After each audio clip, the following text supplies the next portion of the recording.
Welcome to this dark and desolate battlefield. Let us read from the Book of War and discover what fate awaits us all. Shadows of the Fourth Age, The Stranded Immortals. Act 1, The Great Silence. The Aftermath of the Edicts. The Shattered World. For 4,000 years, the surface of Gielinor bled. Mortals knew nothing but the shadows of colossal feet in the fire of divine warfare. Saradomin, Zamorak, Armadillo, Bandos. They treated an entire continent as a chessboard, and every mortal soul as mere tinder for their ascendants.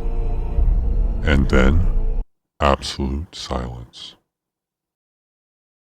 The Departure. Guthix awakened with a word that shook the tectonic plates of the world. He cast a pantheon beyond the celestial barrier. The sky cleared. The thunder of gods ceased. Mortals wept, believing the nightmare was over. They believed peace had finally arrived with the dawn of the Fourth Age. But the gods did not leave behind a clean slate. They left behind their monsters, demigods, alien conquerors, and ancient generals abandoned on a broken world, stripped of their masters and left to rot in the godless dark. Act 2, The Frozen North, The Fading Blood of Fernesque. The Curse of Fernesque. Far to the north, in the frozen expanse of what remained of the wilderness, the children of Fernesque felt the cold seep into their very bones. The Mahjarrat were once the apex predators of Gielinor, warlords who toppled empires, wielders of forgotten shadow magics, and architects of divine devastation. But their immortality was never natural. It was an artificial thread tethered to the raw magical energy of the gods. Without the gods feeling the world, the ancient curse of their dying homeworld caught up to them. Their bodies began to decay, their skin clung tight to brittle bones, their magical reserves dried into hollow husks. For the first time in millennia, the masters of death felt death knocking on their own door. The Ritual of Blood.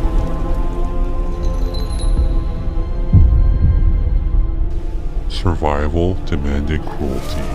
The Mahjarrat could no longer pray for divine salvation. They had to harvest each other. Thus, the ritual of rejuvenation became their singular, desperate law. Every 500 years, the strongest would gather at the northern stone. Every 500 years, a brother or sister would be sacrificed upon an altar, their souls shredded and divided so the rest could buy another age of stolen breath. Warlords became scavengers, brothers became butchers. The Fourth Age proved that even immortals, when cornered by mortality, became rabid beasts. Act 3, The Fall of Hallowvale. The shadow creeps east. While the north withered under frost and betrayal, the east drowned in blood.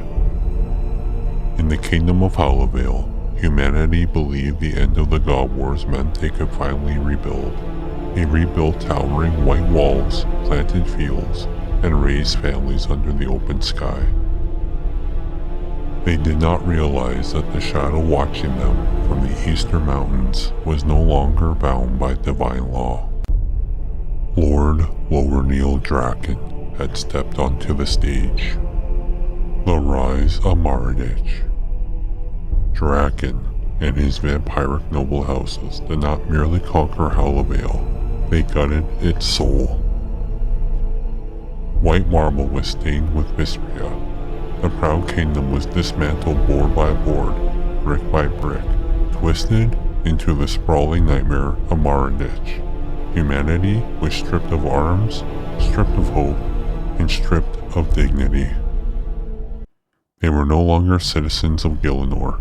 They were cattle, systematically bred and harvested behind towering barricades to feed the insatiable appetite of Castle Drakan. The Fourth Age had turned the East into hell on earth.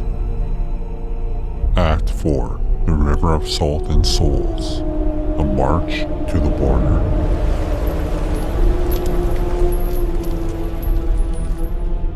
The bloodlust of Mauritania could not be contained within its borders.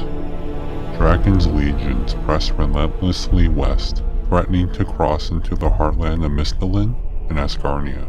Mortals stood on the precipice of total annihilation.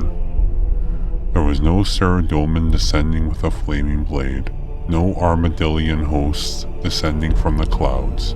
If humanity was to survive, they had to pay the price themselves. The Sacrifice of the Seven. At the banks of the River Salve, 7 Saradominist priests knelt in the mud and made the ultimate covenant.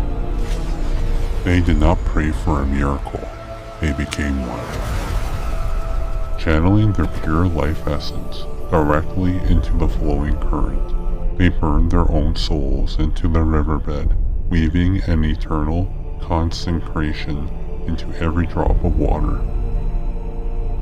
The river burned with holy fire. Any creature tainted by vampiric evil that dared touch the water was incinerated instantly. The advance halted. Mauritania was sealed shut. The east was abandoned to the darkness, but the rest of the mortal world lived to see another dawn. Act 5. The Legacy of Endurance. The Age of Scars. The Fourth Age was never a golden age. It was an era of scars, silence, and brutal endurance. It was the bridge between a world dictated by gods and a world inherited by mortals. It proved that while the divine had abandoned Gielinor, the stranded immortals would lurk in the shadows, waiting for their time to rise again. And for humanity, every breath taken in the light was a victory fraught with ancient blood. Thank you, travelers, for listening to my tale.